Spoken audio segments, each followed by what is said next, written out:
Hey guys, welcome to another episode of Cryptic Conversations. I'm your host, Tunes from the Crypt, and we have another very special episode in store today. Today's guests are a woman named Courtney and a man named Brian. Today, it is with great pleasure to have the honor of hosting these guests. They are the co-founders of the Hummingbird Church, instrumental figures in facilitating ayahuasca ceremonies and creating a supportive community for healing and personal growth. Together, Courtney and Brian exemplify the dedication and passion of the church in providing sacred and deeply spiritual ayahuasca ceremonies. Through their collaborative efforts with the shaman Taita Pedro Davila, they have touched the lives of countless individuals, guiding them on a path of healing, self-discovery, and personal growth. I'm extremely excited to have them discuss everything about the healing potential of ayahuasca. Welcome. Thank you. Appreciate it. Thanks for being here. So we could dive right into it. First and foremost, I know that ayahuasca has become a lot more popular in recent years, but for the listener out there who doesn't know what ayahuasca is, can you tell me, tell the listeners, what is ayahuasca, how is it used, and what are the benefits and its implications? So ayahuasca is a brew made from two plants in the Amazon. One is the ayahuasca vine, which contains MAOIs, and the other is the chacruna leaf, which contains DMT, which is what makes you have hallucinations. Mm-hmm. So alone, neither plant will do anything to you if you ingest them separately, but when brewed together, it allows your stomach to orally absorb DMT. It's been used in the Amazon for thousands of years in spiritual ceremonies. In the Amazon, any physical ailment is tied to a spiritual ailment as well. Things are treated mind, body, and soul together. There's no separation between spiritual and medical. So they're brewed together over a couple of days, processed in water, and then it makes a drink that with a very small amount you're able to do some deep work on yourself, and it's different for everybody, and it's different every time you take it. And that's one of the main reasons where we say it's not a drug. I mean, Brian's seen it numerous times where you have somebody that'll drink multiple cups of ayahuasca and nothing happens to them. And then you have someone that has a very small amount and has a completely transformative, deep visual experience. Because we believe this is a spiritual ceremony. This is a spiritual process. It's not just like you're giving someone LSD or, where there's this dose control and you can really nail it down. It's just it's a spiritual ceremony. We're working with energy, and it's different every time you take it, and it's different for everybody, because it gives you what you need at that time, the way that you need it, which is different than the person next to you. Okay. And Brian, I know that you're Taita Pedro's like right-hand man. So I'm not sure if you're like familiar with the brewing process. Like he's doing blessings on the brew as well too. And what other things are going on in that brewing process?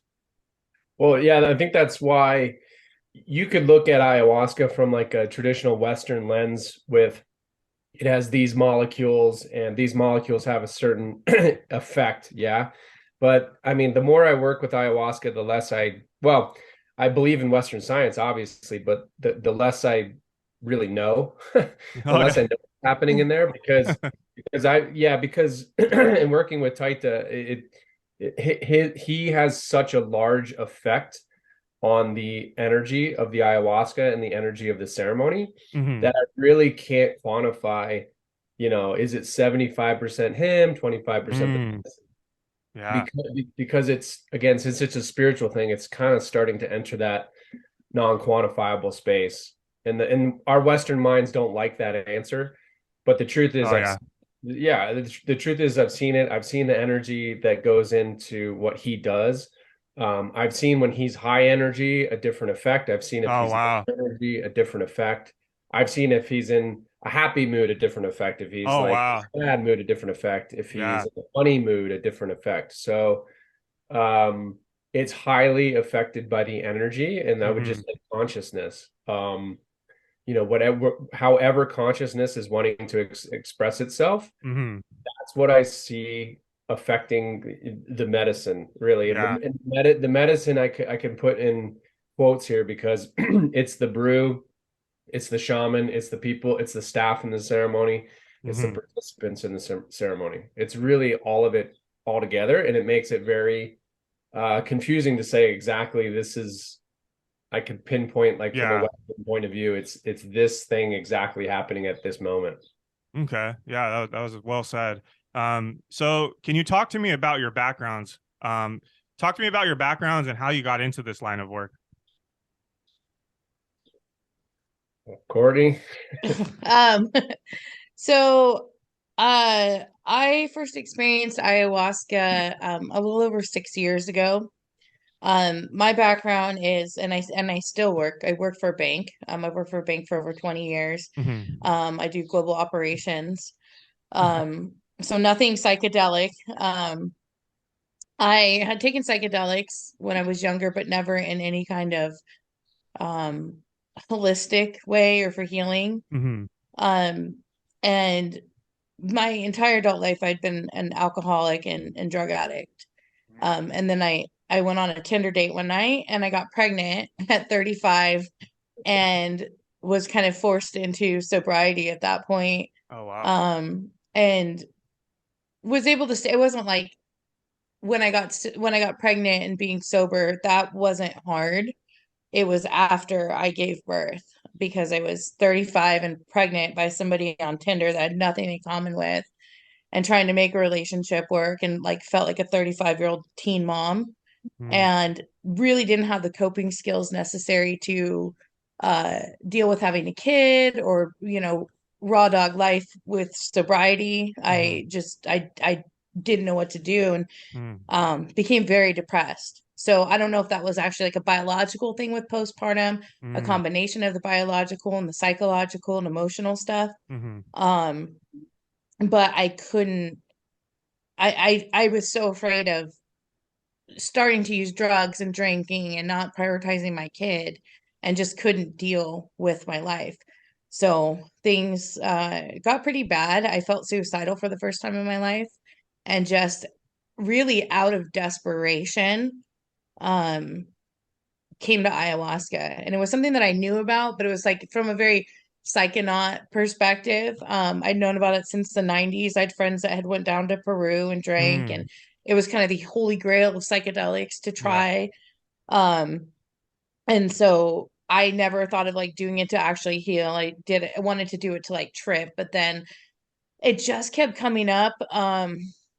And it just wouldn't go. It was one of those things that wouldn't go away. Like once I got it and be like, okay, try, this is gonna help you. It just didn't cease. It just kept, the message kept getting stronger and stronger. And I thought that I had to go to Peru. I didn't know that you could do this in the United States. I didn't even know any other countries did ayahuasca. I literally didn't know shit about ayahuasca. And then it just, through a series of events, I ended up doing it like down the street from my house with some coworkers. And my first experience wasn't, I mean, I didn't really have visuals. Nothing really happened. People around me were crying and throwing up and going through it. And I was like, not a lot happened. And I was like, oh, I guess I'm not that messed up. Or, oh, it can't help me. Or, oh, I've done too many drugs. Like, this is nothing for me. And then the next 2 weeks after that ceremony, I realized like my laundry's getting done. My thoughts aren't so invasive and dark.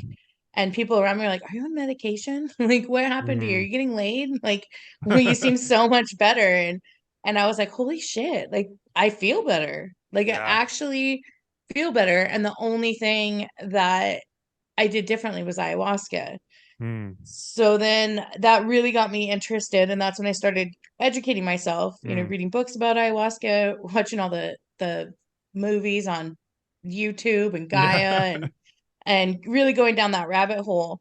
And then because I'm a maniac, I did, I mean, I probably 50 ceremonies my first year. Mm-hmm. And I went to Colombia. I went to Colombia twice. I went to Peru. I did every ceremony in the United States that I could find and get invited to or pay to go to. Mm-hmm. And it wasn't until, I mean, I was probably 40 ceremonies in when I met Taita Pedro in Florida at Soul Quest.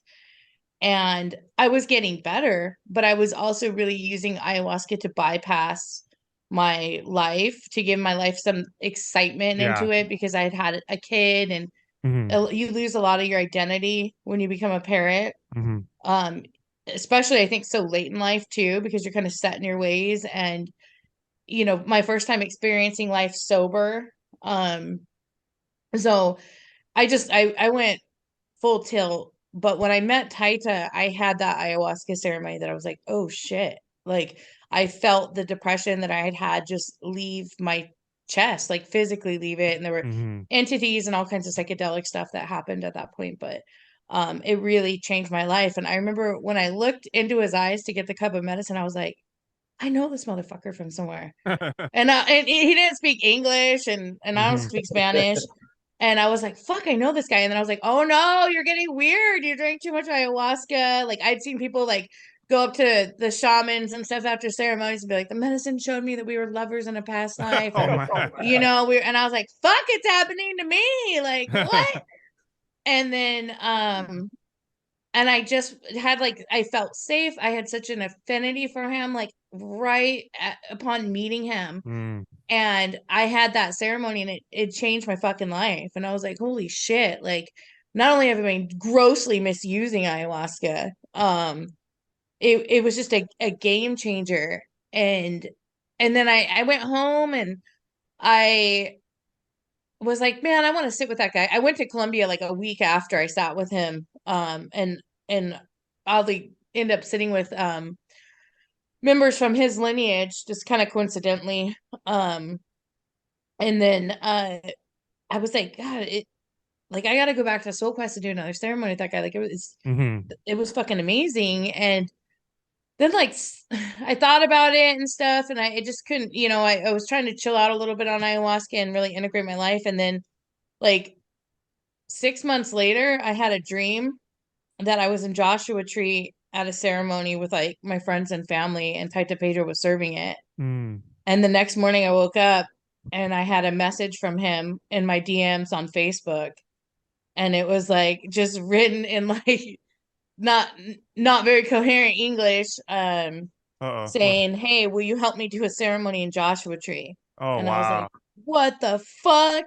Oh my God. Like, I was like, yeah, of course. And that's kind of how it started. And we started doing these like underground ceremonies where we got our asses kicked out of like every Airbnb in Joshua Tree, when people would look at the security cameras and see people throwing up.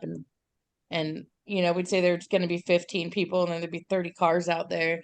So it just became this really stressful like thing to do, and so much energy went into like worrying about the cops and the Airbnb owners, and like we weren't public, we were just like Mm. kind of scared. And that was the way it was for a few years. And Mm-hmm. I had just kind of taken a step back because it was taking its toll on me. We had county SWAT come out to one ceremony in a helicopter, and fuck, like Wow. every law enforcement officer in the area um pull guns on us, like, because they thought that some bad shit was happening there because of the screaming in the middle of nowhere. Mm. And I was just like, man, I can't do it like this. So I actually decided I wasn't gonna do ayahuasca anymore. But I had a friend from Texas that wanted to drink. So I said, okay, it was during COVID. I said, I'll fly out to Florida with you. I'll do ayahuasca one more time. Kind of tell Taita, thank you for helping with my life, but it's time for me to not do this anymore. And I went out to that ceremony and just had the ceremony of all ceremonies. I was like, holy shit, it peeled back another layer of it. And I was like, I fucking love this. Like, this changes people's life. This changed my life. I'm not quitting. Yeah. I can't go back to some normie ass life, like, where I know about this and this is so amazing and it saved my own life.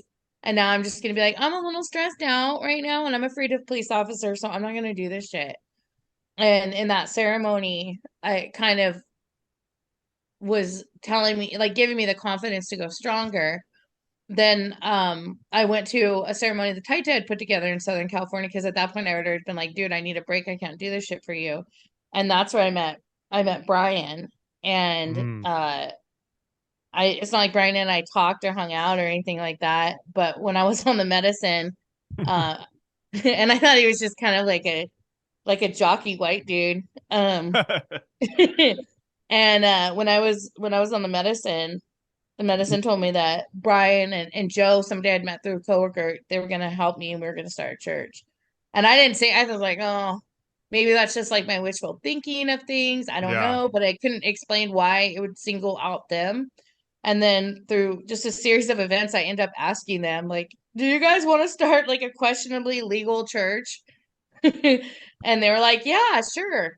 Like it wasn't, and I was like, holy shit, really? And yeah, that's kind of, we met Greg Lake, who helped us. It helped us explain the law and the consequences, and made the decision to just start a church and Nice. do that. Yeah.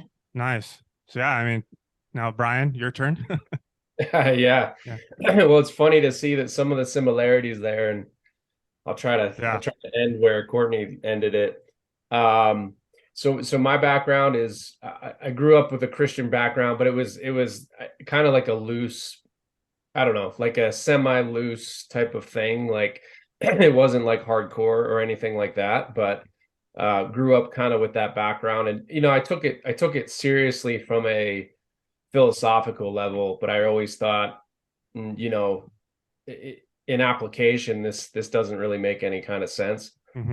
Just like I probably what a lot of people think about religion, and really dove into athletics and school type stuff growing up, and was a pretty good athlete. I ended up wrestling at Penn State, which is one of the better wrestling schools in the country.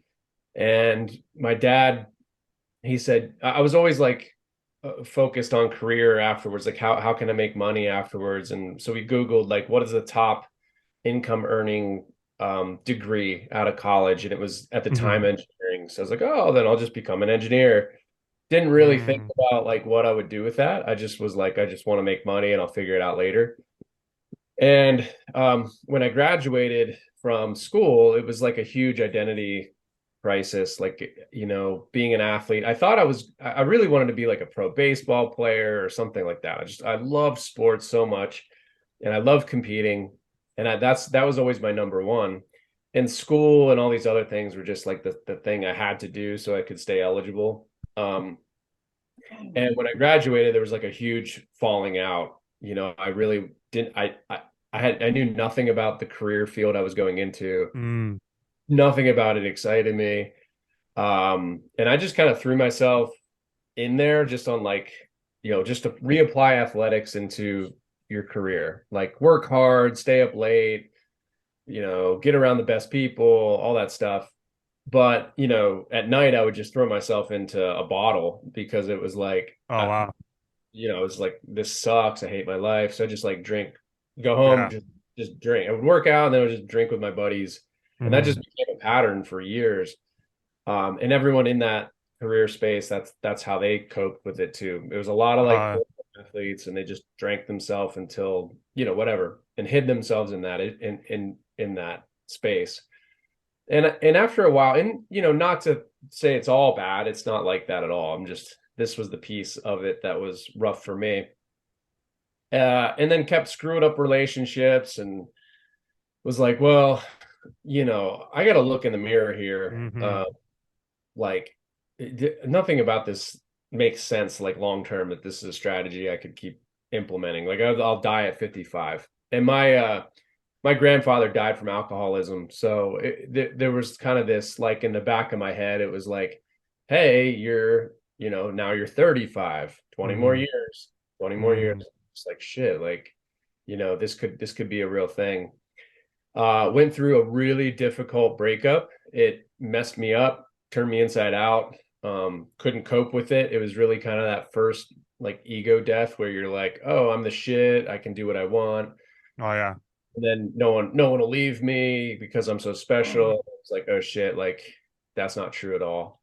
And then it was like this whole like inventory of shit behavior just like showed up instantly. Like it was like everything in my subconscious that I've been holding back just kind of like stormed to the front. And it just kind of wrecked me for the better part of several months. I got a lot of help, therapy, things like that.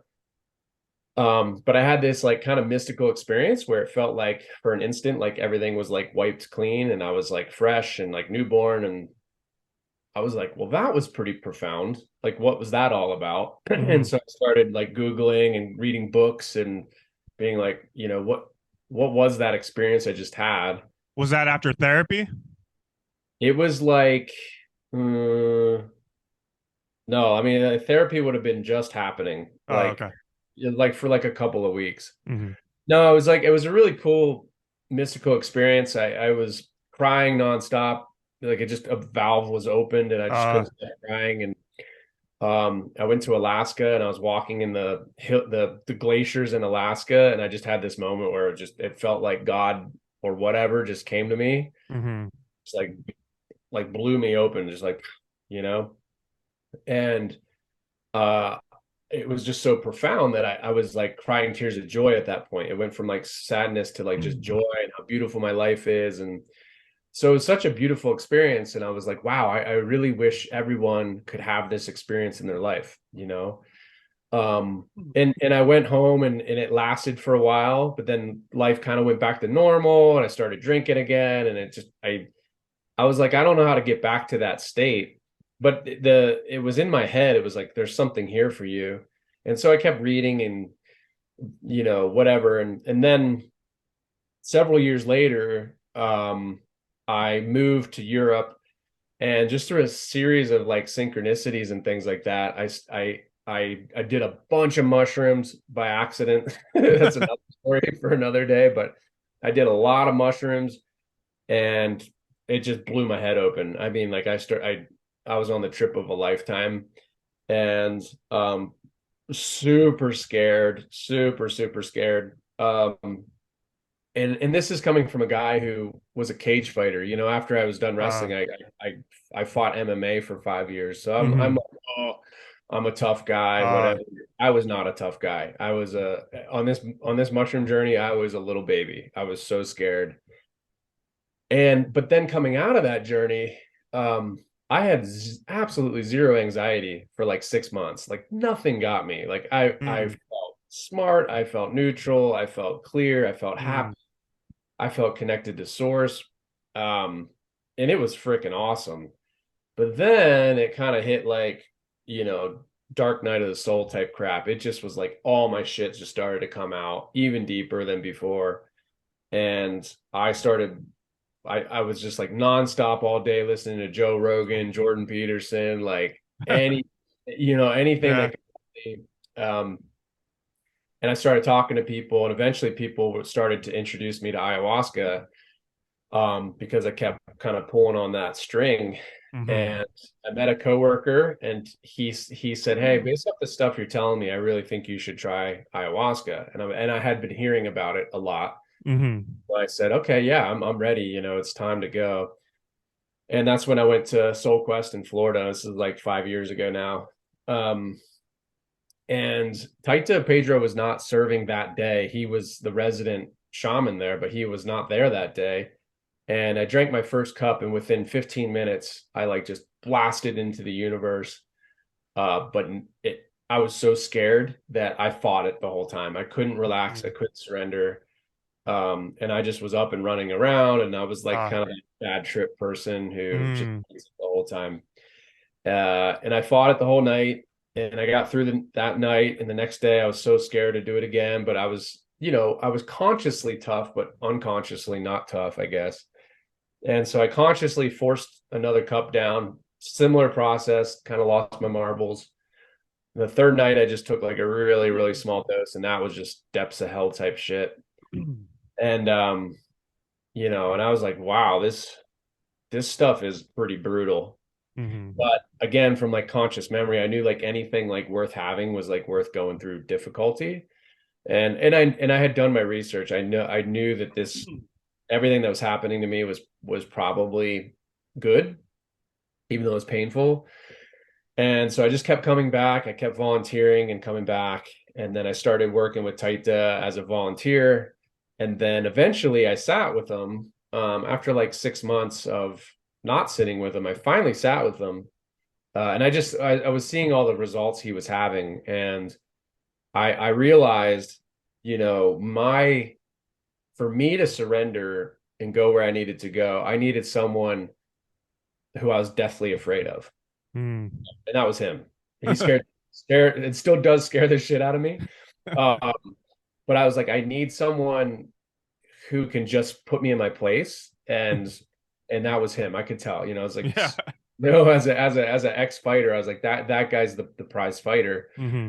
So he got me good, opened me up, cracked my heart open, just stuff that I just had not realized was down in there, stuff from childhood trauma, stuff from being in my mother's womb was coming out, ancestral stuff, you name it, stuff was just coming out. I was crying like a baby. And just when I woke up, I was like, wow, holy crap, A, that dude's powerful, B, this medicine really works. Yeah. And I just kind of came out of that with an extreme faith. I went to the jungle after that. Like Courtney said, I went to Peru. I lived in Bali for 6 months and was trying to work on just integrating these experiences, relaxing. I changed my career field from engineering to basically full-time, went into this space, this ayahuasca space, helping people with their journeys, etc. And then after COVID broke out, or at the beginning of COVID, I was living in Bali. I came back to the United States for a wedding, and then COVID broke out. And so they shut down all the flights. I really was like, oh, I'm going to go live in Bali. I love it here. And Taita called me and he said, hey, come to retreat. And in Big Bear, California. Like, okay, cool. So I just got in my car from Pennsylvania, drove to Big Bear, sat in Big Bear, had another massive healing event with him, and met Courtney at that retreat. And it just was like Courtney said, I was like, she's so funny and cool and excited, everything kind of revolves around her, and so she's just this cool person, and I just tried to talk to her a bit, and then when she reached out about doing starting a church full time, I just was like, yeah, of course, I knew Taita, it was something I wanted to do. It's something I've also seen that I could help out with. And so she said, yeah. I was like, what do I need to do? She's like, just show up, don't worry. And she just put together everything behind the scenes. It's crazy. Yeah. Nice. And I just jumped in and said, where can I grab a shovel and help out? And yeah, I mean, that's kind of what brought us to it. And then the rest is probably other questions, but that's the fastest way I can kind of say. Yeah. Yeah. And so the rest was history at that point. And here we are today. So I want to thank you guys for being vulnerable and sharing your stories. There's bits and pieces of each of your stories that I can definitely relate to. For myself, I won't make this too long, but definitely, growing up with an alcoholic father, I started to have, some of those tendencies. I don't want to label myself an alcoholic, I would like to label myself a weekend warrior, it's like on the weekends, just go really hard, so it's like, is that an alcoholic? I don't know. I was responsible during the week, I would work and all that, but it definitely started to get a little out of hand, and I started getting in trouble in different areas because of my drinking. And anyways, and then I started to get anxiety, and I was holding on to a lot of trauma, a lot of emotions. And I don't know, I saw a couple of hypnotherapists, and then that kind of led me to ayahuasca. And then I'm just a completely different person now, and it's so amazing to go through that experience. And I want to thank you guys once again for the work that you guys are doing. I've always been trying to find the answers to life, the secrets of this life, and I feel like I've found them, and I want to share this with the world. So I'd like to ask you guys, what inspired the name Hummingbird Church? So, from Taita's lineage, one of the animals that's very sacred to them is the hummingbird. And the ayahuasca that we used to drink, which was made by his uncle, Taita Angel, down in the Colombian Amazon, and we would import it here until the Department of Homeland Security told us that needed to stop. But we would, for many years, we were just importing the paste that was made, and his uncle called that ayahuasca kindihuasca, which is hummingbird medicine.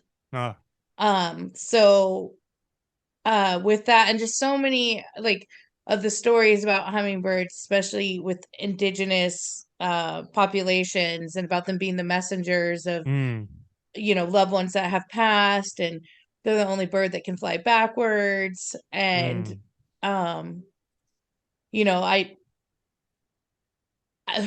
we were trying to think of a name for the church, and we were getting real fucking weird, like real esoteric, real psychedelic.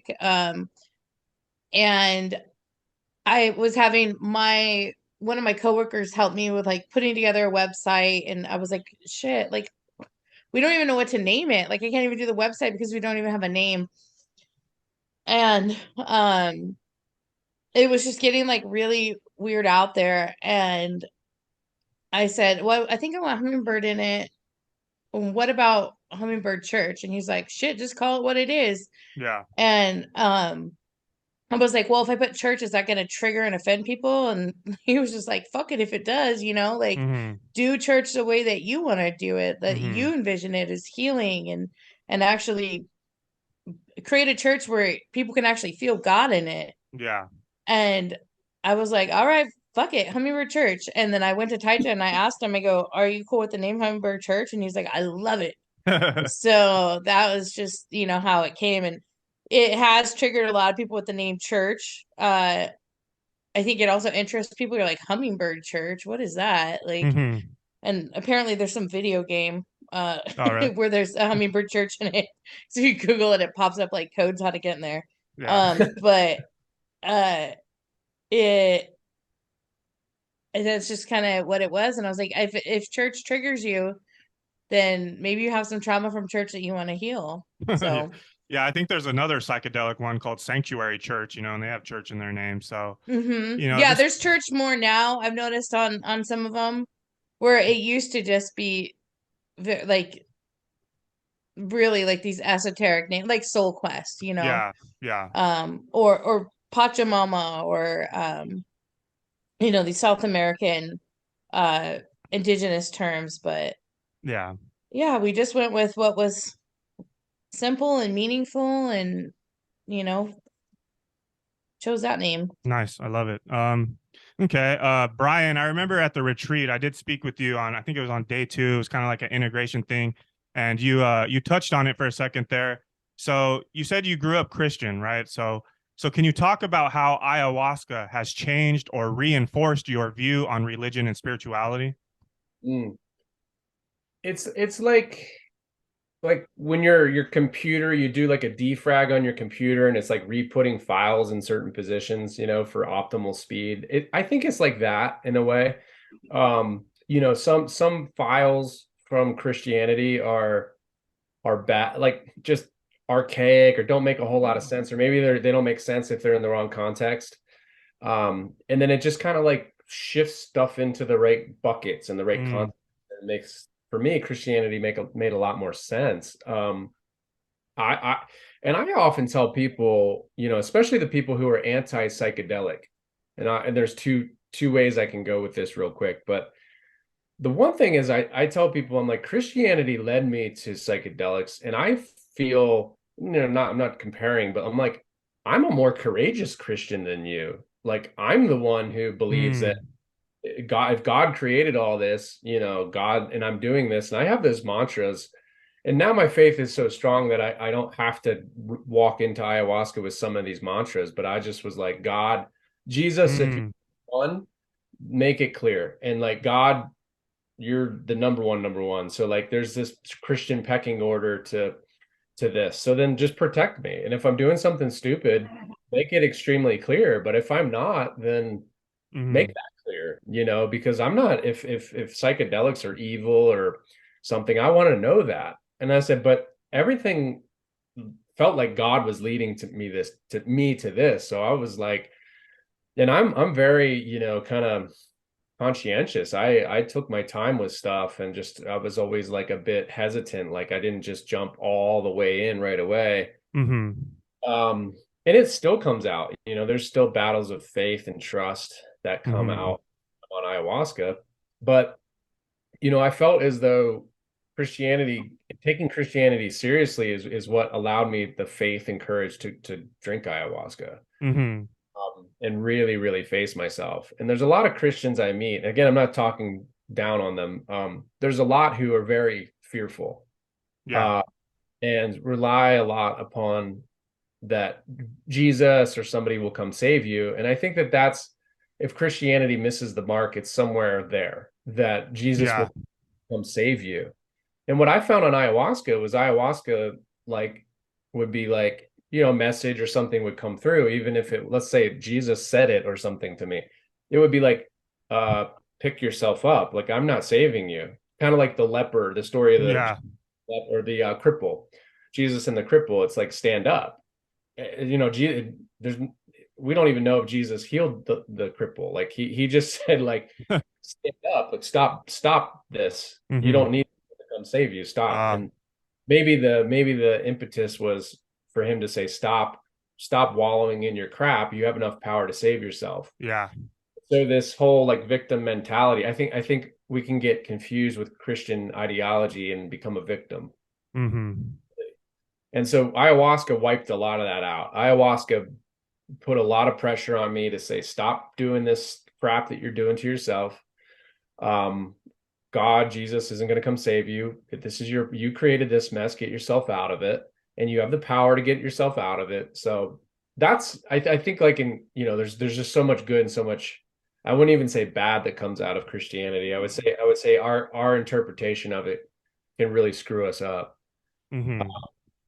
And you know, and kind of like a side story or whatever is like, the Immortality Key is a fantastic book that talks about, it appears as though Jesus most likely was some form of a shaman. He was serving ergot, which is a form of LSD, an LSD wine.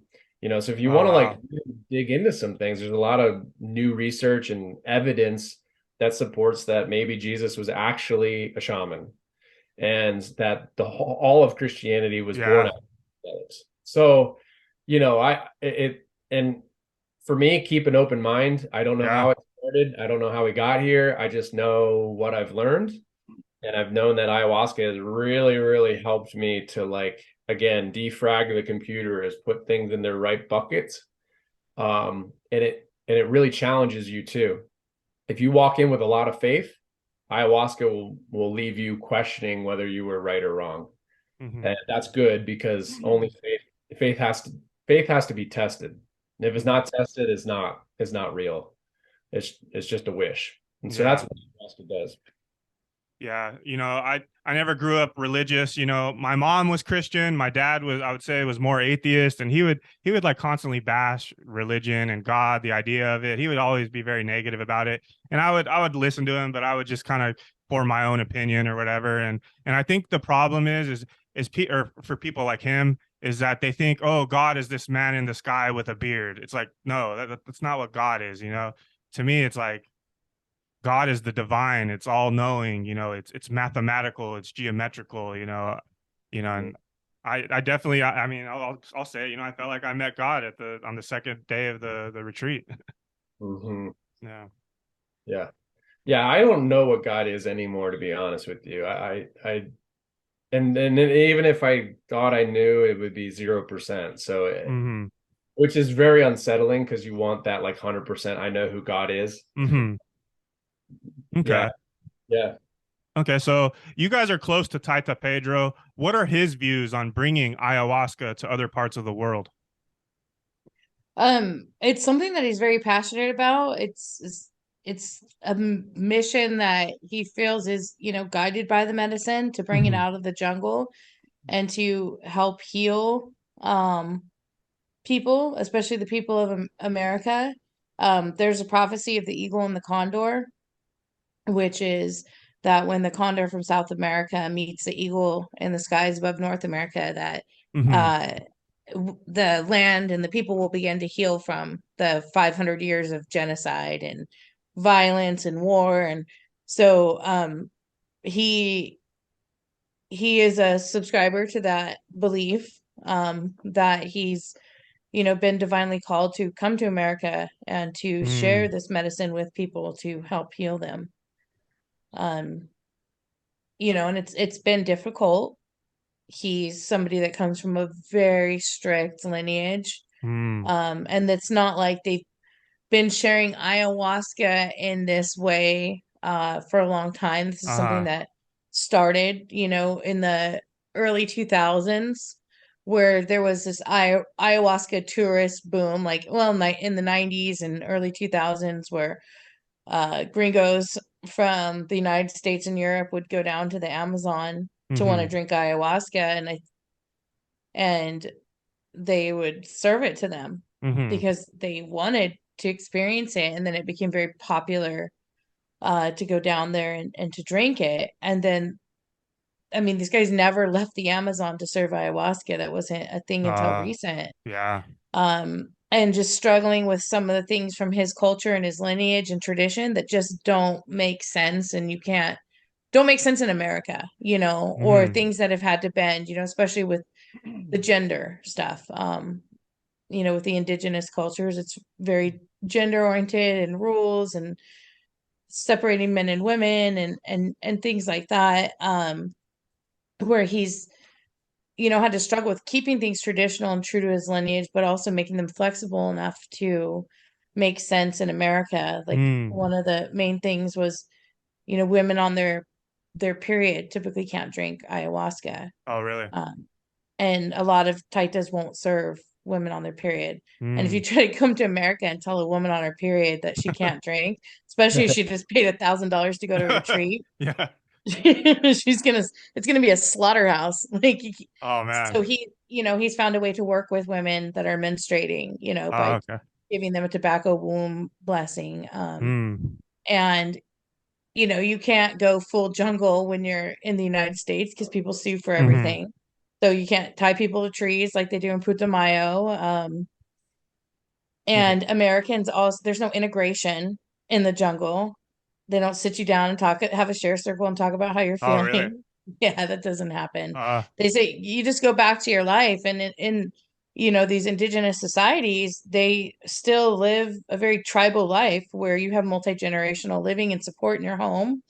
You have lots of things to do because you have to do them to survive. You don't have the luxury of sitting on your ass and watching Netflix for 10 hours a day. You know, and becoming depressed. Like, you have to go make money, you have to support your family, and you also have very close ties to your family and community, which is something that a lot of Americans don't have. And then they have such a profound relationship with nature, which is something most Americans also don't have. And nature is the greatest integrator. You think you're hot shit, well, go out there and tell that to a mountain, you know, or you think you're alone and you're different, or you're not part of anything, you go out in nature and you're going to feel very much connected to it. So those are things that the indigenous have that really integrated it. But in America, we don't have basic community. We don't have basic healthy family structures, and we don't have a relationship with nature.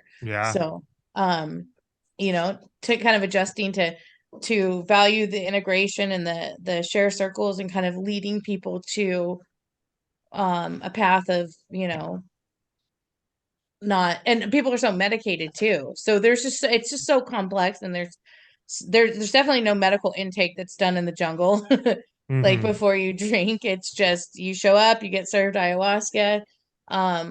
So for him having to adjust and you know, work with American society, I think has been a bit of a challenge, and it's something that we can continuously calibrate to, you know, to figure out what works best. Yeah, I wanted to ask because, I just had this feeling that it's like, I can imagine like the tribes over there wanting to kind of keep it exclusive, like to their tribe. And I was wondering like what his thoughts were on bringing it to America. And, you know, I just have this thought, you know, that, you know, like, let's be honest, like America, there's a lot of trauma, like in the founding of this country, the developing of this country is is founded on slavery, and the land was stolen from the natives where they were murdered and slaughtered and raped. And, you know, we gave them, you know, what do you call it? Smallpox and all that, you know, so this country is there's a lot of trauma in this country. Tons of trauma. And this country is the first country founded by immigrants who come over with their own trauma. They're not leaving because everything was fucking great in Europe, you know, like they're coming over here where they're so fucked up and traumatized and desperate that putting chains on Black people and killing all the Indians seemed like a good fucking idea. Yeah. Like, and this shit wasn't going on in Europe, you know, and there's so much trauma here. Yeah. And people want to pretend like, okay, slavery's over.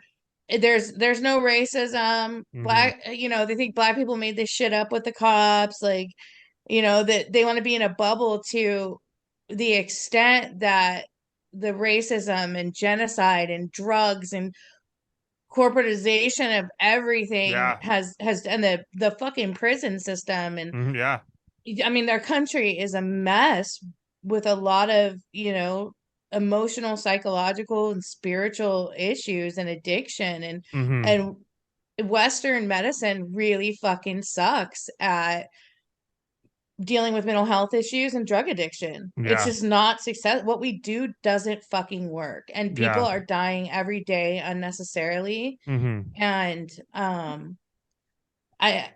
this is why I think it's so important to share ayahuasca in America. It's because it's so fucking effective. Like it's not a cure-all. It's not right for everybody, but it just can really cure you of some shitty beliefs and addictions and depression, and help get you off these medications that have stripped you of your personality.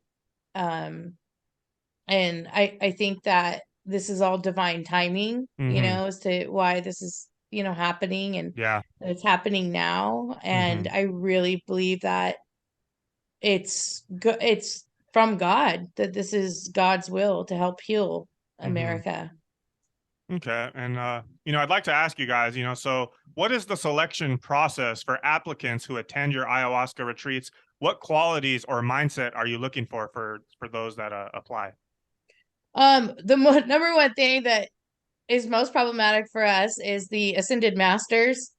So when somebody comes to if somebody fills out a form, an intake form, and they're like, I've already reached enlightenment, I'm just coming here for some spiritual mastery, I really don't have anything to heal from. That's the oh shit, well, you're not even at the phase where you know you're sick or mentally ill. Like, you know, that's the number one thing. The number two thing, you know, that's something that we can work with, but we know that that's going to be a rough thing. We wouldn't disqualify you because of your spiritual mastery, but that's really rough.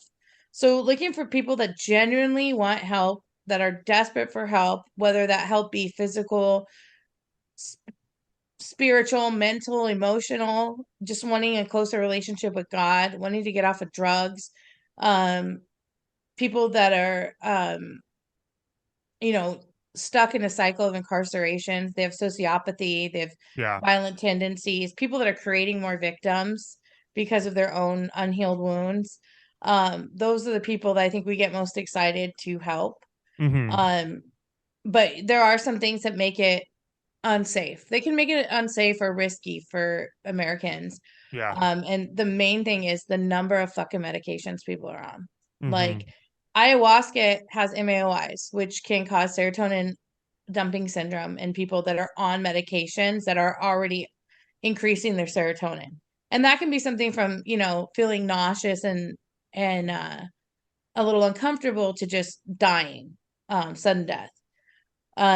It's very rare, but because we're in a culture that just thrives on fucking fear, that people want to talk about the few people that have died from serotonin dumping syndrome and make it so scary.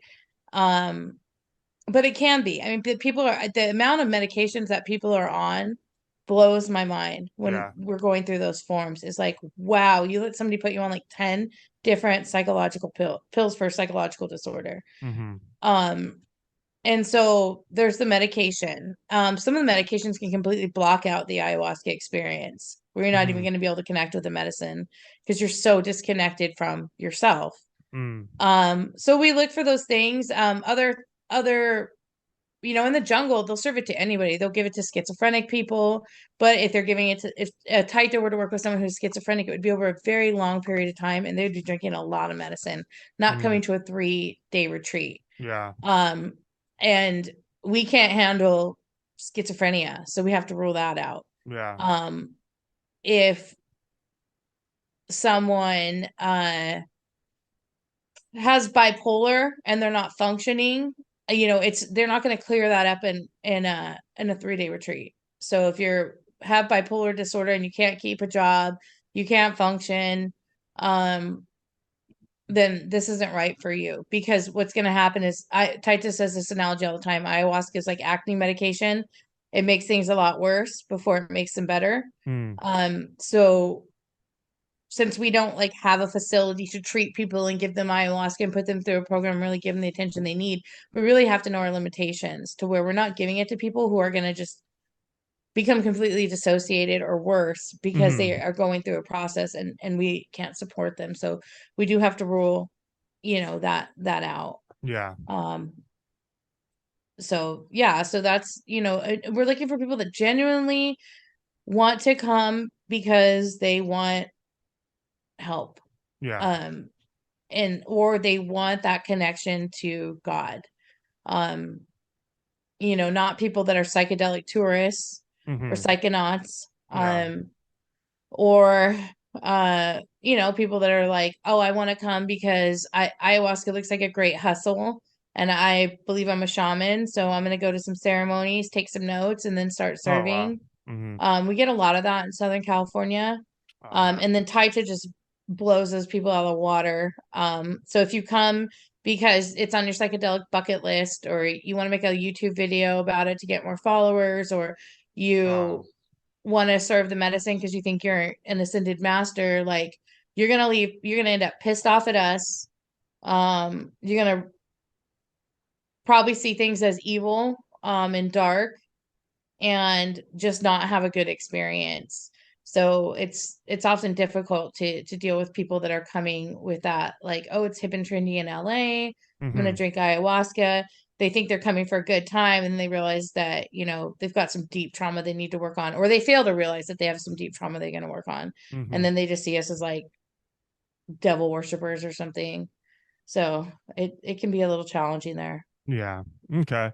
So how does the church create a supportive and safe space for participants during and after the ceremony weekend? Brian, you want to take that one? Yeah, sure. Well, from a physical perspective, we have everyone on the staff is CPR first aid certified.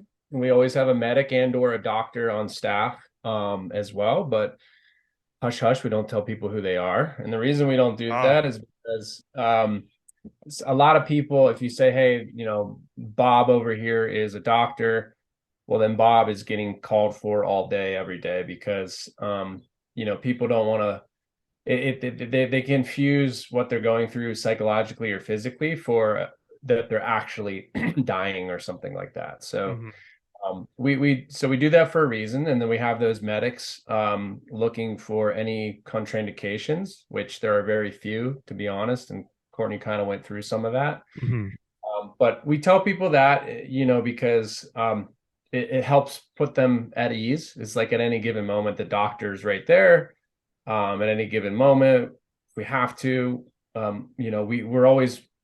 we're typically doing ceremonies somewhere within the range of a hospital as well.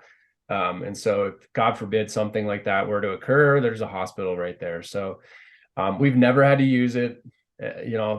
Thousands of people, it's never had to happen. We've never seen a medical condition that is, much worse than dehydration or electrolytes or withdrawal symptoms and stuff. So, from a physical perspective, extremely low risk. And I feel like we're very highly qualified. We have a medical bag on site. We've got defibrillation gear. We have all the medical stuff. Like if something happens, we can, so that from a physical perspective, that's really helpful. And then obviously we have about a 2-to-1 sometimes 3-to-1 ratio of Okay. staff participants to staff. So you Uh-huh. get a lot of attention. Yeah. And unlike a lot of, I've seen ayahuasca churches either have like a shaman with one assistant and that's it. Or they'll have like 50 volunteers, like a 1-to-1 ratio of Yeah. people drink the medicine, then next week they're volunteering. We have a very senior staff. So most of them have also drank the medicine 50 to 100 times. They've gone through all the trainings. A lot of them have advanced certifications. Yeah.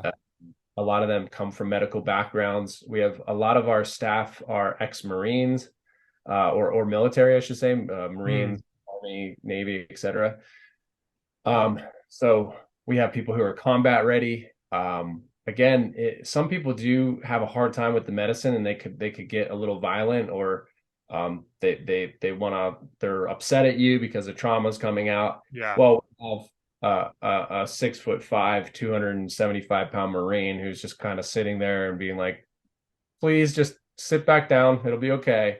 So we feel safe in that regard. And that also helps if it never happens, but if something were to happen between participants, I haven't seen it, but we've got people who could separate people and keep them.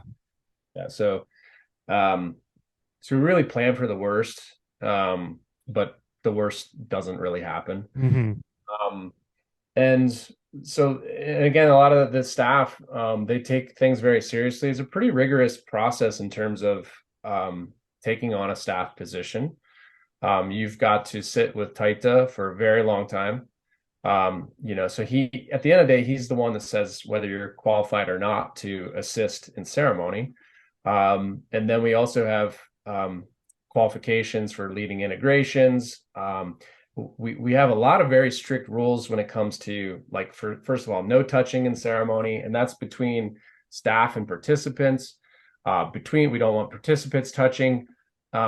There's two reasons. One is you could go the kind of energetic route with that and say, we're transferring energy. But from a respect and boundaries perspective, that's probably just as important. We don't want one thing to lead to another. Yeah. Taita, if he ever has to touch anyone, especially a woman, there's another woman staff member who always is there. If a woman needs help to a bathroom, it's always a woman staff member that helps them there. Yeah. If someone needs to be moved, if we have to move them into off their mat or move them to the grass or something, again, it's always a woman there. If you need a man's help, it'll be a man and a woman. Yeah. So we've got a lot of those types of boundaries ironed out. Yeah. And then in terms of dialogue, we don't speak to participants under the medicine. So the only messages that can go to a participant would be something directly from Taita. So if he sees something that maybe oftentimes he'll say, Brian, go tell this person to remember when they were 6 years old. And I'll go, wow. Say, hey, Mike, remember when you were 6 years old, and I'll walk away. So those messages are just from Taita. And if people ask us questions, oftentimes they start grabbing, they want support, and then maybe they'll call me over, Brian, I'm scared. What should I do? And I'll just say, I'll normally say something like, it's safe to feel your feelings, or it's safe. It's what's coming up. You're fine. Yeah. And that puts most people at ease. But I'm not telling someone you're holding tension in your stomach because you were traumatized or something. That's way over the line. And I won't even give them guidance in that regard. I might ask them a question to guide them back to themselves. We're very, very I think sometimes probably people want more from us, and we give them less because we say, no, this is for you to figure out. And tomorrow, once the medicine is worn off during integration, or if you want to jump 1-to-1, or if you want to talk to Taita, come up and ask a question, because you're so susceptible. Obviously the medicine puts you in that neuroplastic range. So that means your mind is kind of more moldable. So if we start putting our ideas into your head, well, now I'm just passing on what I think instead of what you think. Right. And so there's a delicate space there I think, where, and this is why we suggest a lot of alone time, time in nature, good food, good water. Our lead integration coach, Michael Vasconis, he does normally within 2 to 3 days after ceremony, he goes through a rigorous integration program that just our participants do. And that's, again, it's very get back to you, back to the basics, and kind of shield off the outside world for a while and get back to like your true nature. That's going to be the best way to heal, because we're kind of cleaning out all the garbage and gutter that's collected over the years, and we want you back in as clean a state as possible, not to interfere with that. And that's also a form of psychological safety. So, but those are maybe 2 or 3 of the biggest things. Yeah, I wanna commend you guys. You know, like I felt so loved at the retreat, and like I said, I got a lot of attention that I needed if I needed it. And one person that really, I don't remember, I think her name was Mary. I think it was Mary. And it was like, as soon as I would throw up, a new bucket was right there ready for me. And I was like, I didn't even have to ask. Like, it was, here you go. And I just felt like just cared for. And I just felt like all the stuff coming out, I'd be like, thank you. Like, that's so nice of you. You know, like you guys did a great job on that. And can you explain the importance of going with the flow and staying committed to the duration of the retreat for the best experience? Yeah, so the analogy we use for people is when you decide you want to leave after 1 or 2 and not see it through to the end, it's like walking out in the middle of an operation. Like you wouldn't do that. You are in one long ceremony with Taita, and if you want to leave, you aren't finishing the process. So you're not going to get the benefit. You can actually leave a little more messed up than you came into ceremony. And no one ever regrets staying for the 3rd ceremony. You know, we get people all the time, oh, I should have stayed. Oh, I was scared. Oh my God, I wasn't ready to face this. I want to go. Or people will turn that into anger with us. You guys are dark. This is demonic. This is evil. That's probably the most popular one that we get. Or you know what? I did one. I'm all healed. I'm going to go. I'm all healed, which is usually, fear too. But regardless of what your motivation is for wanting to leave or leaving, you're going to have the same results. So, which is you're coming out of the oven half baked. This is one long ceremony with Taita. You're leaving before you're ready. And there's this whole thing in America, people are like, it's my free will. I know what's best for me. You don't know anything. Like they want to argue with us on that point. And there's a point, we don't take hostages. We're not going to force you to, drink ayahuasca or stay. But you do have to abide by the rules, which is if you're going to stay, you can't sit there on your phone. You have to surrender your phone, even if you're not going to drink and you're going to stay in a different space. If you don't want to surrender your phone, there's a door you need to go. You don't want people recording or invading the privacy of others when they're on the medicine. And you just don't, you're there, you made the investment in time and getting there financially, like just go through with the process. And trust Taita. Like you wouldn't tell your doc, like, would you go to the people, the main thing, oh, I only need a little bit of medicine, or I need a lot of medicine because I ate an ounce of shrooms and I barely felt anything. It's like, this is not shrooms. This is not anything like that. Like, would you go to your doctor when they're prescribing you a medication you've never taken before and been like, actually, I think I need a little more, or I need a little less? Like, you wouldn't. Or would you be criticizing a doctor during surgery? Like, I don't think you're doing that right. Like, people don't realize that this is a skill. This is a process. This is not someone giving you drugs. This is someone who is a traditional indigenous medicine man. And he's putting you through a process. And to think that you know better than he does in this space is completely ignorant. And often egotistical. This is something that takes a lot of skill to do. And if you always knew what was best for yourself, you probably wouldn't be at an ayahuasca ceremony, to be honest. Yeah. So we, and it is difficult for us because I would like to tie people to a tree and force ayahuasca down their throat. Like, just finish the fucking process. Like you're gonna be so much better, but we don't, and then when people regret it, sometimes they do, sometimes they leave and are like, I escaped an evil cult and I'm gonna go on Reddit and write my story. And it sucks because it's like, fuck, if you would just stay, like, we know the change is happening. You're so close. Yeah. You're right there. When you want to leave, you're right fucking there at like jumping over the hurdle and just getting that healing that you need. And so it sucks to see people leave. It's like, fuck no, like I don't give a shit if you're mad at us, you want to call us demonic or want to talk shit on Reddit. I don't give a fuck. Like anyone, like I don't care. What sucks is that you're not gonna fucking heal. Like you're right there. Yeah. Like you could change your fucking life in the next few hours, but you're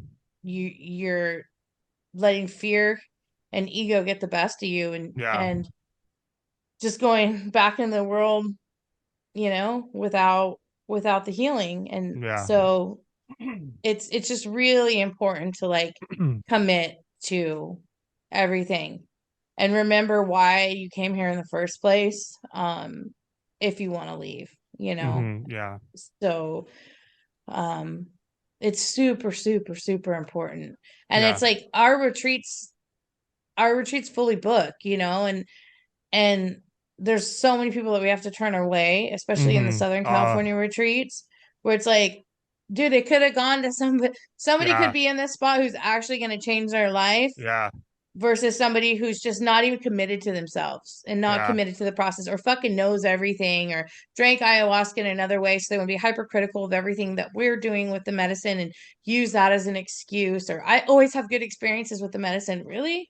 Like, you're probably not getting the most out of it if all your experiences are rainbows and unicorns. Like, this is hard work. And so, we just really try to stress, like, if you're not committed or you're questioning it, don't come. Like, let somebody else take the spot that is struggling with a fentanyl addiction or depression or suicide or PTSD, because we're in this to help people.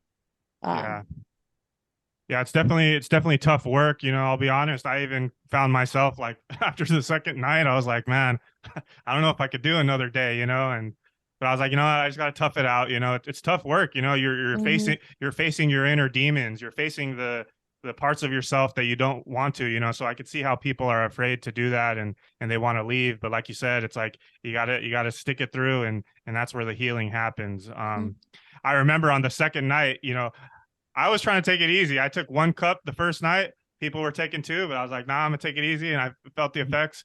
And then the second night, same thing. I was like, oh, I'm gonna take it easy. I took 1 cup. And then I remember Taita Pedro, he walked around and he came over to me and he looks at me and he's like, you go to the altar. And I told him, I was like, nah, I'm all right. And he was like, no. He's like, no, I'm not asking you. I'm telling you. I was like, all right. He knew what I needed, and that's where I had the breakthrough. And that's where that trust really comes in. And, I mean, we as facilitators, it doesn't get any easier to take more cups. It actually gets really fucking hard because you start having the respect for the medicine that you can only gain from experience. And it's always spinning a wheel. And so I feel like I've got this wheel where it has some chunks filled in, like of these are the types of ceremonies you can have, but it's got a lot of black spaces on there. And every time you drink, it's spinning the wheel like, oh shit, what's gonna happen? And it gets harder to drink the second cup. And the more experienced you are with ayahuasca, the less you need. So you don't build up a tolerance. We're not facilitating taking 6 cups of ayahuasca. Like a very small amount connects you. So it is scary and it is hard, but we know that. And I mean, I've turned down more second cups than anybody I know. So I know how hard it is. But every time, the universe rewards bravery. It always does.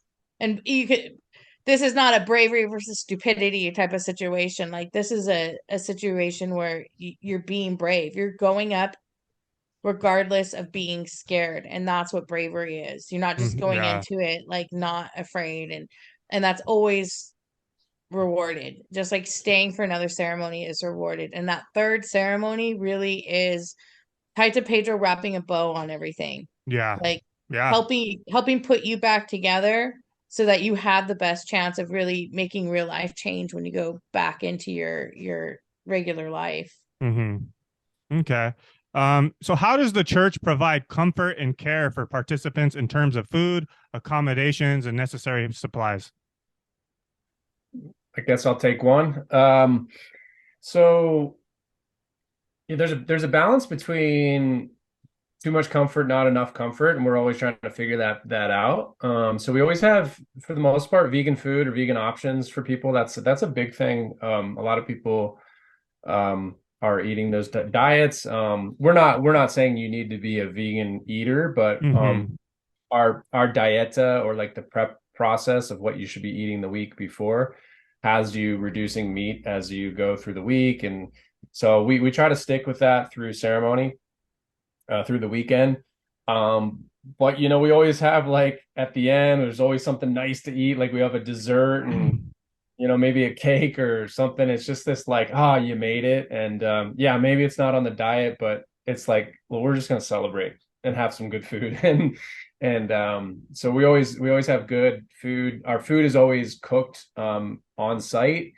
We have amazing chefs. I mean, if you've been to retreat, but anyone that comes to retreat, I can't tell you how many times someone says, the food was the best. Was the best part. And so it's very nourishing. One of the tricks for us is because ceremony can go long or could start early or start late, depending on dynamics of the weekend. Like getting food that you can eat and maybe purge and it's not uncomfortable. So it's that, and the timing of when to have it, but there's always food available. And like I said, it's always top notch. And then comfort wise, we've got, depending on where the retreat location is, but everyone has their own mat. If it's in Cherry Valley, they're nice, like foam mats are super comfortable. It's tight. I mean, I think one of the things to remember with our retreats is that they're relatively tight space, and that's for a reason. We're not giving people like 6 feet between participants. You'll have like 6 to 12 inches, and it really packs in the energy into the room, and you get these really profound, intense healings. Yeah. So it's not this whole like 5-star retreat with they'll come give you a foot massage in the middle of ceremony and give you a tea, although we might. But speaking of massage, outside of in between the ceremonies, we'll have massage available. There's different types of massage. We have kind of a restorative massage. We have like an intense gua sha massage therapist who will just like deep tissue massage, and a lot of that's very deep trauma related.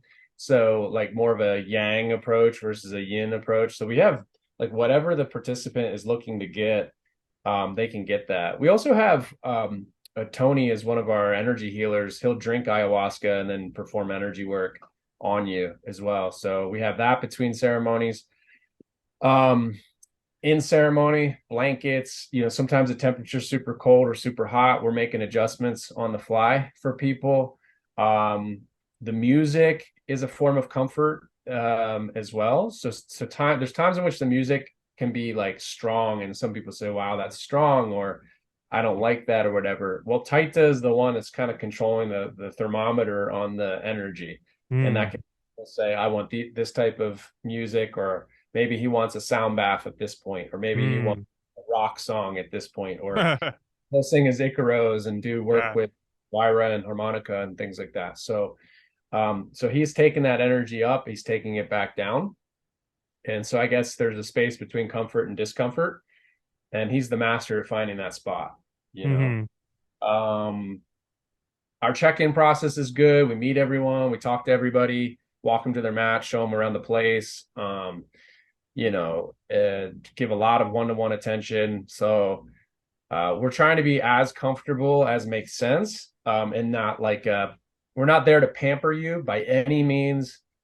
And so there's a sweet spot. I think our church has found the sweet spot for our church. If you come to other places, have different processes, right? Or different texture, or like different different food feel or mood or something. So our mood is like fun, but work on your shit. It's like you're gonna go deep, you're gonna work on your shit, and when you come out of it, we're gonna be there, we're gonna be laughing and like hugging you and goofing off and like having a good time. And then when we snap, it's just dead serious. We're just hyper focused. So I really think it's like one of the best team environments. And it's like first off, it is deeply a healing ceremony. Oh yeah. And then by like end of Sunday, it's a party. Like everyone's celebrating the finally through the retreat. We're all laughing, dancing, we're playing music, we're hugging each other like crazy. So. People are dancing, and that's something too that can be off-putting to people, especially people that have drank ayahuasca before, is that there are so many ultra spiritual retreats that you can go to where silence is encouraged and reflection, and you're just going to journal next to a tree, and that's fine. And we have that available for people that want to do that. But to us, this is a celebration, and you should see the tone change when ceremony starts. Things become very sacred, very serious. But if you can't laugh at a lot of the stuff that goes on, and it's not making fun of people or, it's just take it to a lighthearted approach outside of ceremony, which a lot of the staff does. I mean, I think you could become probably very traumatized in being in this environment if you don't have the lightheartedness and the celebratory aspect of it to counteract some of the very dark things. I mean, it's not something, people want to facilitate and they want to be part of the staff, but it's like you have to sit in so much fucking darkness with people. You are seeing people process sexual trauma. I mean, I used to think that I had a hard life or trauma in my life until I started doing these ayahuasca retreats. And I was like, how are these people not serial killers? How are they still alive? Like, oh my God. Like, it really made me fall in love with people to see all the shit that people can go through and just still want to fucking get better. And I think if we're facilitators and you're sitting in this darkness and you're sitting through the shit and you're sitting through a lot of stuff that's, victims of pedophiles and horrendous fucking abuse. And it's not a love and light. We're not kumbaya fucking, angels and light codes and shit like that in ceremonies. It's fucking dark. Yeah. So if you leave, I mean, we're sitting in this shit in hell with people. And you have to, like Taita says, you've got to fall in love with the shit. You have to be if you're going to go fuck around in the dark, you better have a good flashlight. And so that's your light. And so to be able to sit in that darkness and help people navigate that space, you got to come out of it and fucking laugh. Like you got to have a sense of humor about things, or that darkness will suck your ass back into it and it'll go home with you. And so some people think, they have a hard time with understanding how the staff could be jovial outside of ceremony or see it as disrespectful or that we're not taking the medicine seriously. And that's not at all the case. It's that we are balancing it and we are celebrating our light outside of ceremony. And I think that's the huge differentiator between us, is that at the end of the weekend, it is very celebratory. We do the big meal at the end. We'll sing and play music and dance and share. And that's how we want to send people off into the world, not somber and, unclear. So and that's just naturally how things developed with our group. Yeah. And that's something we all kind of with having these experiences in these different churches and different ceremonies and retreats that we've been to, where we've all just brought that energy because it's been so helpful to us. Yeah, I definitely found myself. I was one of the few, like when I would take the ayahuasca, I was laying there on my mat and I was looking around the room and I was looking at the fire and I was just like looking at all the people going through their pain. And I saw a lot of people struggling with the pain and they were scared. And I was looking into the darkness. I was looking at it. I wasn't afraid of it. And I was like, this person's throwing up. And I would send positive thoughts like, just let it out. Like, let it out, mama. Like you're throwing, let it out, you know, and like this one. And I'm like sending my positive, my love to everyone around the room. Yeah. And I was able to look into that darkness and, you know, I could see how a lot of people are afraid of it. And it reminds me of like, you know, the Buddhism, you know, like in light, there's darkness, in darkness, there's light. It's the all encompassing. This reality is all encompassing. It's not all sunshine and rainbows. There's darkness and there's light, and you have to be okay with that, and you have to accept that, you know. And your strength comes from the darkness a lot, you know, from sitting in the darkness, sitting in the discomfort, and being able to love the darkness is the way to make peace with it. Yeah. And this is not a sunshine and rainbows and unicorns and kitty ceremony. And if that's what you're looking for, go find a white girl with a crystal bowl. You know, like there's a lot of them out there in LA. Don't come to us. Don't come here if you don't want to sit in your shit. Or if you see anything, if you're scared of your own shadow, like my dog barking in the mirror when it sees itself. Like that's essentially what you're doing when you're in ceremony and everything's evil, people are evil. It's like, it's all you, baby. It's all you. Like, sit with your shit. And if somebody is dark, so fucking what? Like, so what if they're dark? And we're so brainwashed from movies and Christianity and everything's dark and light. No, shit's gray. There's a lot of gray and there's a lot of dark and a lot of light. And to demonize the dark is so ridiculous. But so many people in our society are like, if it's not sunshine and rainbows, it's fucked up. And it's like, you nobody's sunshine and rainbows. You're 50% dark, 50% light on a good fucking day of a well-balanced human being. So I think that's really hard for people to just accept that they have darkness in them. Like, embrace it and then control it. You know, be aware that you have a light, but you also have a shadow, and you need to balance the two of them. You don't it's not just shine your light as bright as you can and pretend like nothing's wrong. Like, you're going to build a real big fucking shadow if you approach life that way. And its shadow's just going to grow and grow and grow and grow till you are a monster. Like, look at all these people that, like, a lot of assholes wear white, you know, they're love and light and church and everything's great and God and love. And they don't acknowledge the darkness. They don't recognize it in others. They just want to banish it. And then they're molesting kids and taking advantage of their congregation sexually and exploiting people financially. Like, and that's, you know, look at the Mormons walking around like everything's fucking A-okay all the fucking time and stay sweet and just do. And then all this dark shit comes out about the control and the sexual abuse and financial exploitation. So I'd rather be real and have and acknowledge the darkness than just try to shine my light so bright and have all this shit fester in the shadows. Like, and that's, you know, we try to be very real and very authentic with who we are. And we're not a bunch of fucking Care Bears. And our Taita isn't a Care Bear.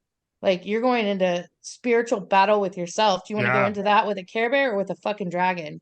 And if you want a dragon, come to our ceremonies. You want a Care Bear, go find a girl with a crystal bowl in LA. Yeah, I definitely felt like that weekend was a spiritual battle. You know, all of you guys, I saw you guys as like spiritual soldiers. Even myself, all of us, we're all spiritual soldiers going to battle, healing ourselves, facing our demons. And that's what it was. So I guess kind of closing it out, you know, what advice would you give to someone who is just starting their journey of personal growth and self-discovery?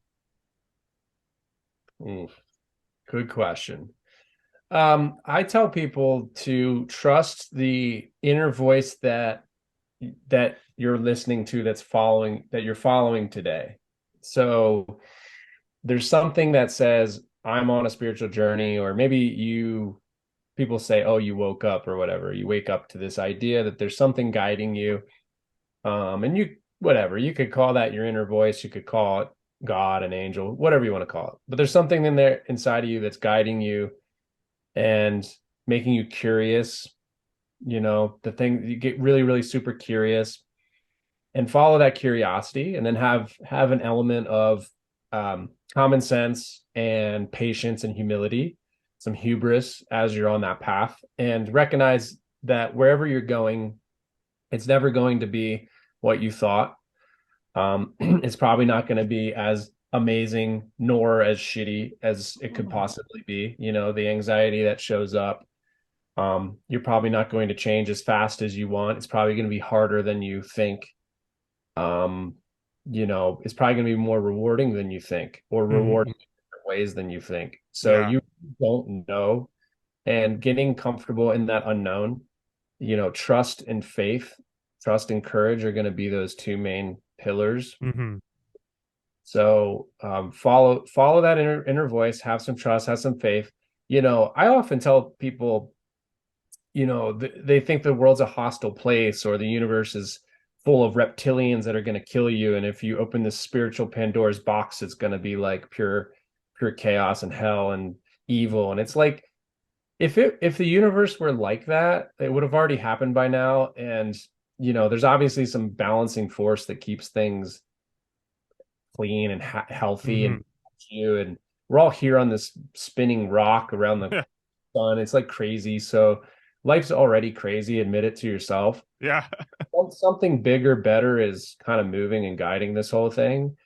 And so you can relax a little bit into your journey of where you're going to go. There's not much of a difference between an ayahuasca journey and life. And the more you drink ayahuasca, the more life becomes ayahuasca like. I can't tell you how many times we're like, oh my God, I can't believe that happened. Or how about this? Or it brings it up. It makes life very cool and mystical and dreamlike. So I'd say that's the cool part about this spiritual journey, or a journey in general that you're embarking upon. And then, ask people who've been there, find mentors. For me, don't open too quick. Courtney has a funny statement. It's not, this isn't Pokemon. You don't have to catch them all. Like, you don't have to do every psychedelic. You don't have to do every religion. You don't have to do every diet. Maybe you do. Maybe that's where you're at in your journey. You gotta sample everything again. And then eventually, pick kind of a path or a mantra or a process. I settled into ayahuasca. There are other plant medicines, other things. There's, other religions. I don't know religiously what I am. I think I'm some form of like a Buddhist Christian type of thing, maybe Hindu a bit, so I can't tell you exactly where I land anymore on that. But trust your body, try to listen to your body, and then have some common sense. Like, like, am I eating right, sleeping right? If you're noticing, like, yeah, you're on this spiritual journey, but you're not eating right, you're not sleeping right, you're angry, like whatever, you're probably not on the right path. One of the hallmarks of, like, I think, increased spirituality or whatever is more contentment and more patience, and in some ways your life could start looking boring. So there's a fine line, I think, between boredom and tranquility. And I think you can have tranquility. They're not like the same exact thing. There's some exclusivity there.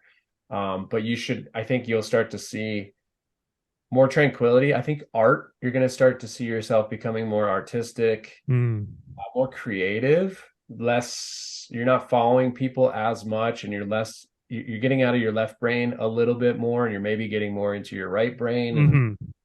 And I think those are hallmarks of, like, you're heading toward the right space.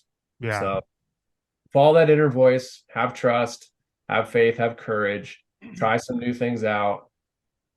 Keep a little, keep 5% in the back of your head saying, does this make sense? Is this common sense? Because you don't want to throw the baby out with the bathwater. If you do that, no problem. I think God or source is going to bring you back. But I've seen people go over the deep end, and it's because they want things to be pure love and light, or they want it to be utopia tomorrow, or they think everything's somebody evil conspiracy theory out to get you. And it's just like, life's just kind of normal.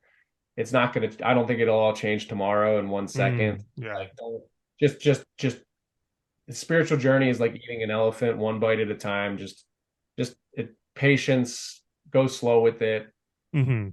You can't expect it all tomorrow. If you want things to be how you want it to be tomorrow, that's showing a lack of humility, in my opinion. Okay. It means you probably have a lot more trauma to go. It means a lot of times, like, again, like, to loop back to the savior complex, if you want a savior to come change things, it's probably an indication you have a lot of work to go do on yourself.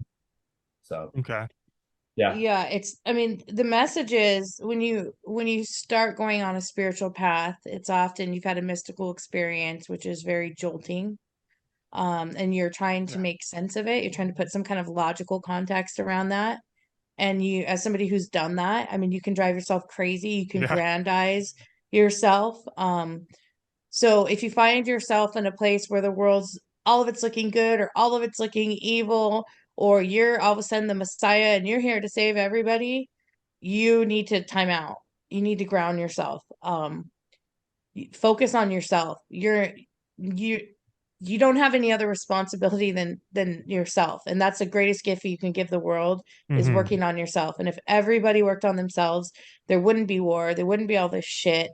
There wouldn't be these heinous crimes committed against people. So if everybody just took responsibility for themselves, and that's really what I see a spiritual path is that you are taking ownership of yourself. You're not, sometimes people make really shitty decisions and they just go, well, that's my fate. Well, no, you're making shit decisions out there. That's why your path is that way. Or so you're really taking responsibility for your life and your actions and the way that they affect other people. And whatever happens in ceremony, the message should always go back to something being very simple, to taking care of yourself, to having a good relationship with nature and animals and your friends and your family. I mean, we're here for the relationships, and we're here regardless of if we really, there's star seeds and past lives and all these different things. It doesn't fucking matter. Like, you're here on Earth right now, focus on that. Don't try to intergalactically jump dimensions or whatever the fuck, like, accept that you're on Earth. Stop trying to reign in the apocalypse or the Great Awakening or whatever, and just fucking be. And that's not sexy. It's not fun. And Brian said to me, which he just kind of said right now, but he said to me one time, and it was really impactful, was being spiritual is about accepting how boring things can be. Like, being cool with how boring things can be. Like, you're not having to chase and chase and chase. You can just sit in nature. You can enjoy a conversation. You can enjoy tea. You can enjoy cooking a meal. Like, these very human experiences. And I think as you fall into enjoying the more simplistic things and getting more joy out of that really shows that somebody's done the work on themselves. And that's why you see old people that love being grandparents and being around kids and have patience, because they've done the fucking work. They've been on Earth so long that they started to figure some shit out. And that if you're changing your name and you're just trying to fucking live off of air and water for 3 days, and a lot of that's just ego. It's like, or to pull you out of the present moment because you can't sit with yourself. Like, be boring like a grandparent.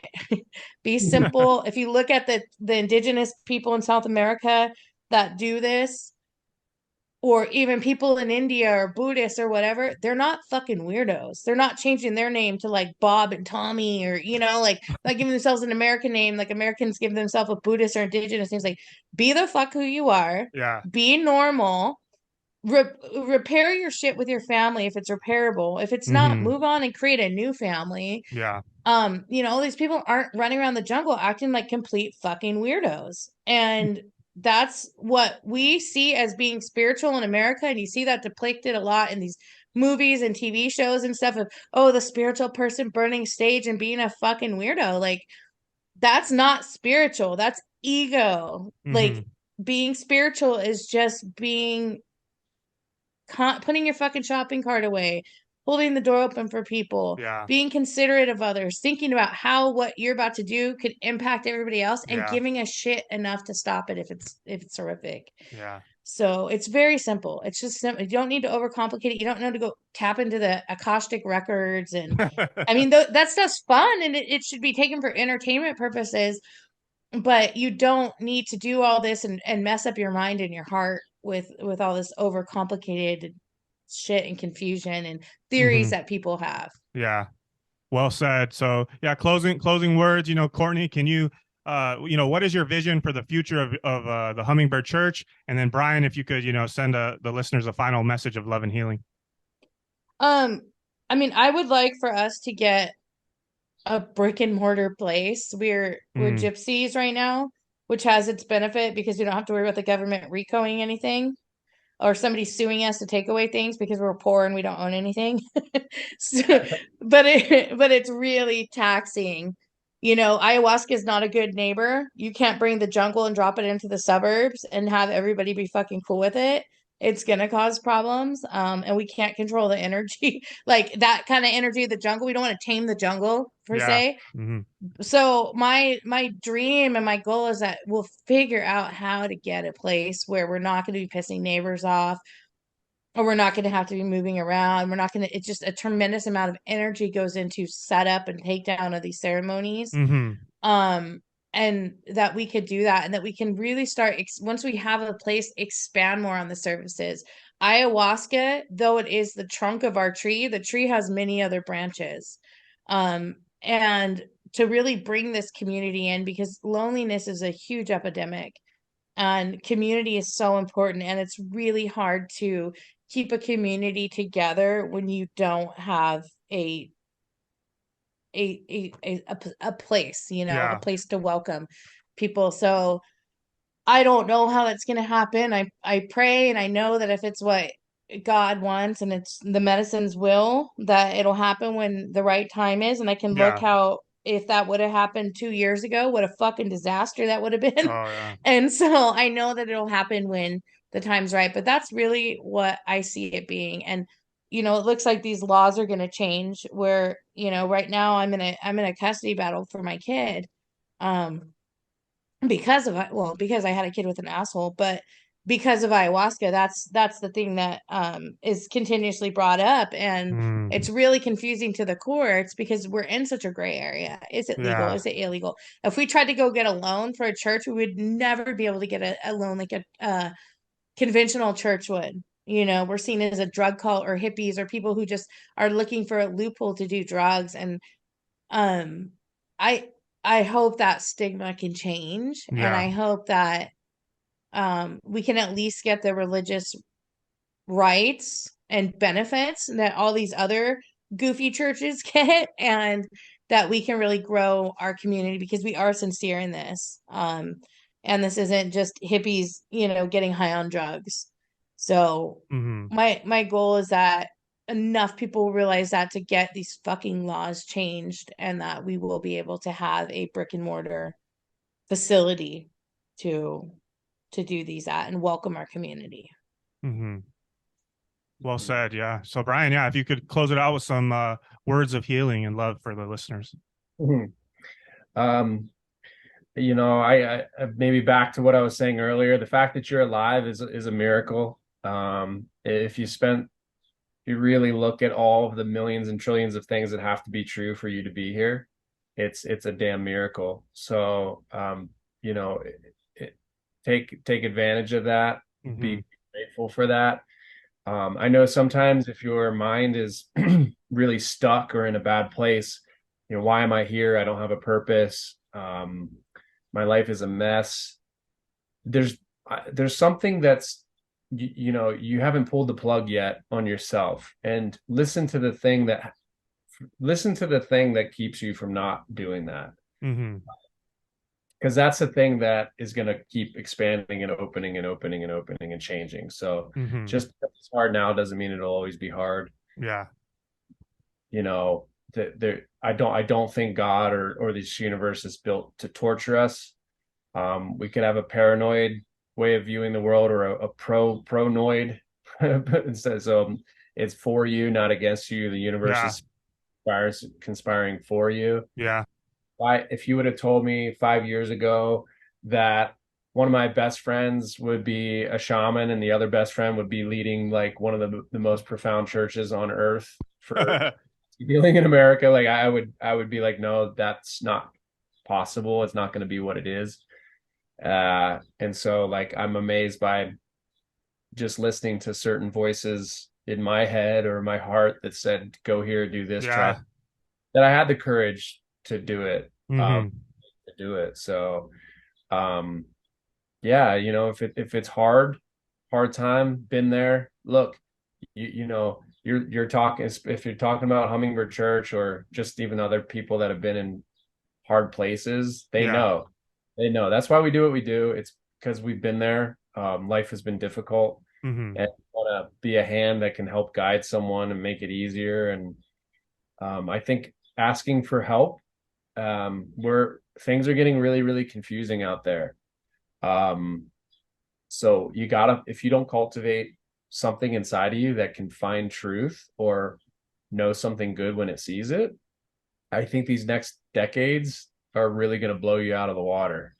And so if you're waiting to heal, if you're waiting to know what truth is or connect to your spiritual sense or whatever that guiding compass is, if your compass feels broken, first of all, it's not because there's something in you guiding you. Yeah. The people who have a broken compass, they don't know that it's broken. The people who say, hey, my compass feels wrong, that means your compass is still there. It just means it means you're in some shit. So try to find other people and you'll resonate, you'll light up when you're around those people. You know, a lot of people who come to Hummingbird, they're like, oh my God, I found you guys. I found my tribe of people. They're like, you get me, like that. It's just boom, there's just lighting up. That's what it's about.